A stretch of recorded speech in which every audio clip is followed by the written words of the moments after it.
te retrouves à une étape de ta marche avec le Seigneur, tu sais que tu as fait ce qu'il ne fallait pas, tu sais que tu es allé vite en besogne, tu n'as pas respecté toutes les instructions, tu n'as pas attendu, tu as fait des choix qui n'honoraient pas Dieu, et là tu te dis, bon ben, c'est fini, hein, it is what it is.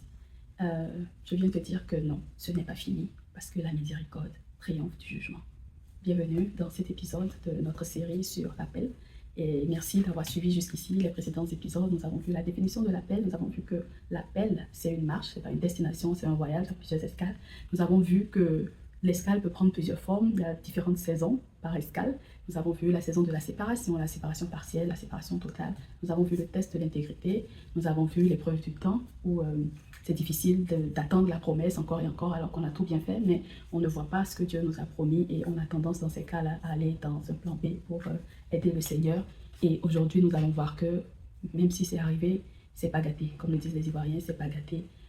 La miséricorde de Dieu triomphe toujours. La Bible dit que là où le péché a abondé, la grâce a surabondé. Donc aujourd'hui, je viens dire à quelqu'un, ok, c'est pas grave, tu es allé avec Agar, tu as eu Ismaël, mais Dieu n'a pas renoncé à son projet de te donner Isaac. Dieu y tient toujours parce que Dieu ne ment pas. Ce que sa bouche a dit, sa main l'accomplit toujours. Toujours. C'est pas ton péché, c'est pas le fait que tu te sois détourné qui va faire que Dieu ne va pas accomplir ce qu'il a dit. À partir du moment où tu reviens vers lui avec un cœur sincère et repentant, à partir du moment où tu circoncis ton cœur, Dieu va toujours accomplir ce qu'il a promis. Alors on se retrouve dans le livre de la Genèse au chapitre 17 où Dieu parle avec Abraham. Et Abraham dit, merci pour tout ce que tu as fait avec moi jusqu'ici, tout ce que tu as fait pour moi, tout ce que j'ai pu faire dans ma marche avec toi. Là, bientôt, bon, je sais que je vais mourir dans pas longtemps, je ne suis pas éternelle. C'était pas mot pour mot ça la conversation, mais Abraham me disait, merci pour tout, bénis mon fils Ismaël et tout ça. Je sais qu'il sera le père de la multitude, de ma prospérité. Et Dieu dit, oh, oh, oh, oh, oh, oh.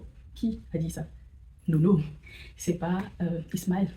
Tu auras un enfant de Sarah. Moi, dans mon plan, ça n'a jamais été que tu iras faire un enfant avec une autre femme. Non, quand je t'ai appelé, je t'ai dit quitte ta parenté, pas dans le pays que je t'indiquerai. Celle qui t'a accompagnée dans ce projet, c'était Sarah. Celle qui a accepté de laisser son confort, de laisser son quotidien et de marcher avec toi, pour avancer dans cette incertitude. Ce n'est pas évident. C'est Sarah qui a fait ça. Tout ce que tu lui as demandé sur le parcours, elle a respecté. Tu lui as dit de mentir, elle a menti pour t'écouter.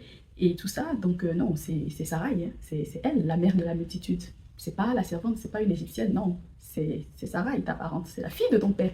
À la base, Sarah est la fille de... Sarah et Abraham ont le même père, mais pas la même mère. Donc quand il disait, dis que tu es ma sœur, c'est pas totalement faux. C'est juste que, bon, c'était une vérité partielle. So, quand il dit, bon voilà, c'est ma sœur, c'était sa sœur. Donc Dieu dit, non, non, non, non, non. L'enfant qui va sortir, qui va perpétuer ta génération, c'est l'enfant issu de la fille de ton père, pas de l'étranger et de l'étrangère. Non, non, non, non. Donc voilà, c'est comme ça que Dieu dit à Abraham, moi j'ai pas renoncé à toi, c'est vrai que tu es tombé, c'est vrai, tu es allé vers un plan B, mais pour moi le plan A, il est toujours là.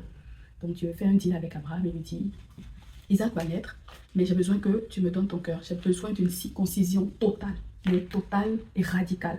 Tu as bien fait les choses jusqu'ici, à part ce truc que tu n'as pas bien géré. Donc là, je viens vraiment matérialiser mon alliance avec toi. Ton nom ne sera plus Abraham, ce sera Abraham.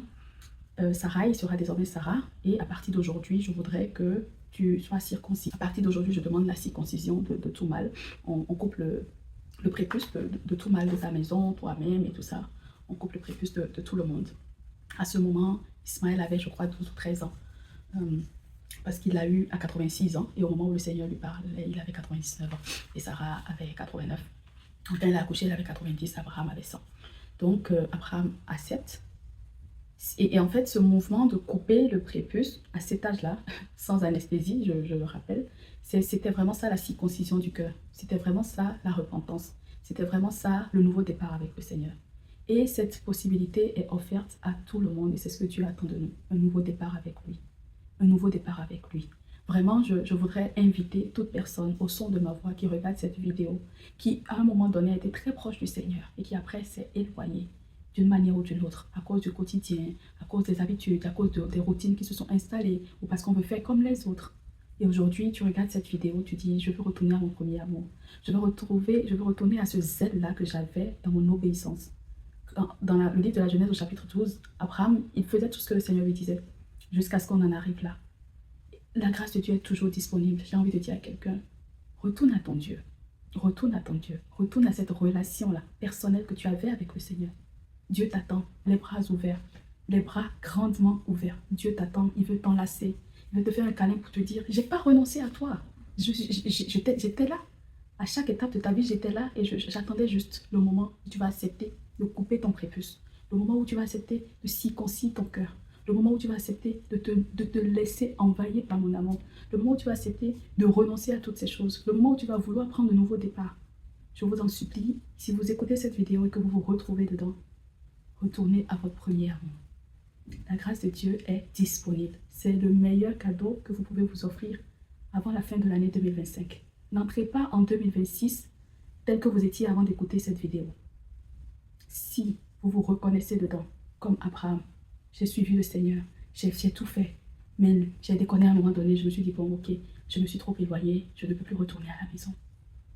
La porte est grandement ouverte. La porte est grandement ouverte. Faites le pas de retourner dans les bras de papa avant la fin de l'année 2025. Que 2025 ne s'achève pas avec un enfant de Dieu en dehors de la clôture. Retournons tous à papa avant la fin de cette année. Que Dieu nous bénisse. Merci d'avoir suivi cette série sur l'appel. Merci d'avoir suivi les différentes étapes. Abonnez-vous, partagez, likez si ce que vous avez entendu vous a plu. Partagez aux personnes autour de vous et écrivez en commentaire ce que vous avez ressenti en suivant cette vidéo, en suivant tout ce parcours sur l'appel. Mettez-le en commentaire, peut-être que ça peut bénir d'autres personnes. Je vous dis à très bientôt, à la semaine prochaine. Et n'oubliez pas nos séries en semaine sur la méditation des psaumes continues. Tous les jours presque de la semaine, parfois 3 fois, parfois 5 fois par semaine, il y a une méditation biblique sur les psaumes. Après, on va passer au livre des proverbes. Là, on est encore sur les psaumes. N'hésitez pas à nous rejoindre, à suivre et à partager. Que Dieu vous bénisse.